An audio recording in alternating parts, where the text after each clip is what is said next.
Alamin, kita dalam kesempatan kali ini akan membahas tentang 33 tanya jawab seputar kurban. Jadi ini adalah tanya jawab yang ada di buku Ustadz Abdul Somad. Pertanyaan pertama, apakah makna kurban?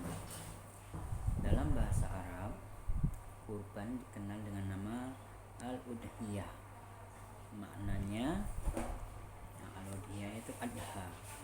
Jadi maknanya menurut bahasa adalah hewan yang dikurbankan atau hewan yang disembelih pada hari Idul Adha.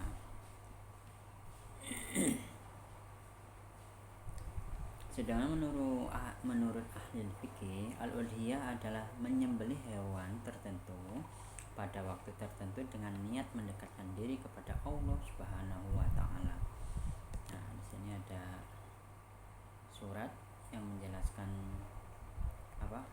definisi yang menjelaskan tentang al-adha, wa hiya ma yud'abahu minan na'ami taqarruban ila Allah ta'ala min yaumil 'idi ila akhir ayyami tasyriqi. Al-udhiyah adalah hewan yang disembelih untuk mendekatkan diri kepada Allah Subhanahu wa taala sejak hari Idul Adha hingga ke hari-hari tasyrik. Hari-hari tasyrik itu 11, 12 dan 13 Zulhijjah. Nah, sedangkan Idul Adha pada 10 Zulhijjah. Jadi boleh menyembelih hewan kurban tidak di hari pertama Idul Adha, bisa hari kedua, hari ketiga ataupun hari keempat atau 11, 12 dan 13. Nah, selanjutnya, kapan ibadah kurban disyariatkan? Ibadah kurban disyariatkan pada tahun kedua Hijriah. Jadi pada masa Rasulullah SAW hijrah dari Mekah ke Madinah, itu pada tahun kedua hijrah disyariatkan untuk melaksanakan kurban. Nah, selanjutnya, apakah dasar hukum disyariatkan kurban?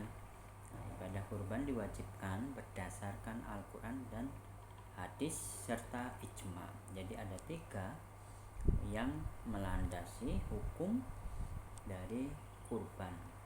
Yang pertama Al-Quran sebagai landasan pertama umat Islam, yang kedua hadis yang diajarkan oleh Rasulullah, yang ketiga ijma yang disepakati oleh para ulama. Nah, selanjutnya,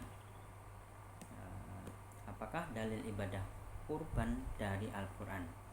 Nah, dalam Al-Quran dijelaskan dalam surat Al-Kautsar, surat ke-108 sampai ayat kedua, dalika wa may yu'azzim sya'airallah fa innaha min taqwal qulub. Nah, di sini, maka dirikanlah sholat karena Tuhanmu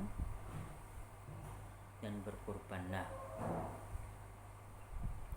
wal budna ja'alnaha lakum min sya'airillah,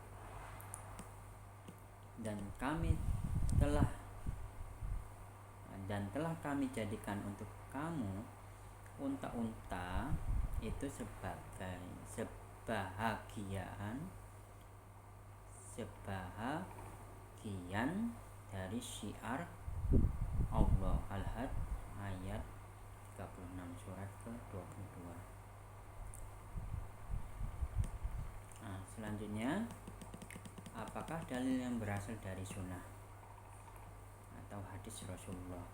Dari hadis Rasulullah SAW, ma'amila damiyun min amali yawmin nahri ahabbu ila Allah min iraqatid dam innaha la ta'ti yawmal qiyamati bikurubi niha wa ash'ariha wa azlafiha wa inna dama la yaqa'u minallahi bimakani qabla an yaqa'a minal ardi fatibu biha nafsan.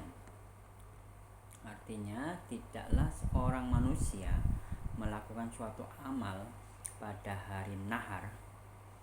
Apa itu hari nahar? Hari nahar itu adalah 10 Zulhijjah yang lebih dicintai Allah Subhanahu wa taala daripada menumpahkan darah atau maksudnya menyembelih kurban.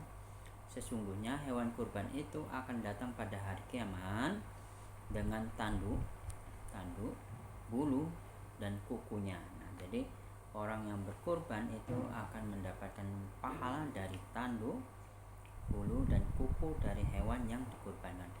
Sesungguhnya Allah Subhanahu wa taala telah menerima niat berkurban itu sebelum darahnya jatuh ke tanah. Jadi orang yang meniatkan diri untuk berkurban, insya Allah dia akan mendapatkan pahalanya. Maka jadikanlah diri kamu menyukai ibadah kurban itu. Nah, ini dianjurkan untuk berkurban kalau bisa setiap tahun. Hadis riwayat Al-Hakim, Ibnu Majah dan At-Tirmizi.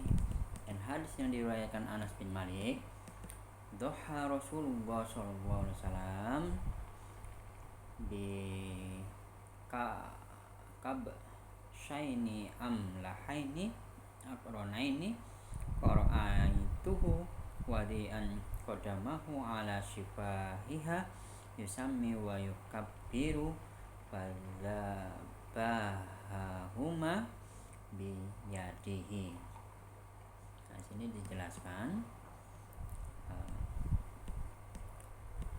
Rasulullah SAW berkurban 2 ekor kibasi berwarna putih bersih dan bertanduk bagus. Aku melihat Rasulullah meletakkan kakinya ke atas sisi tanduk kanan hewan kurban itu sambil menyebut nama Allah dan bertakbir. Bismillahirrahmanirrahim. Nah, itu cara yang diajarkan oleh Rasulullah untuk berkurban.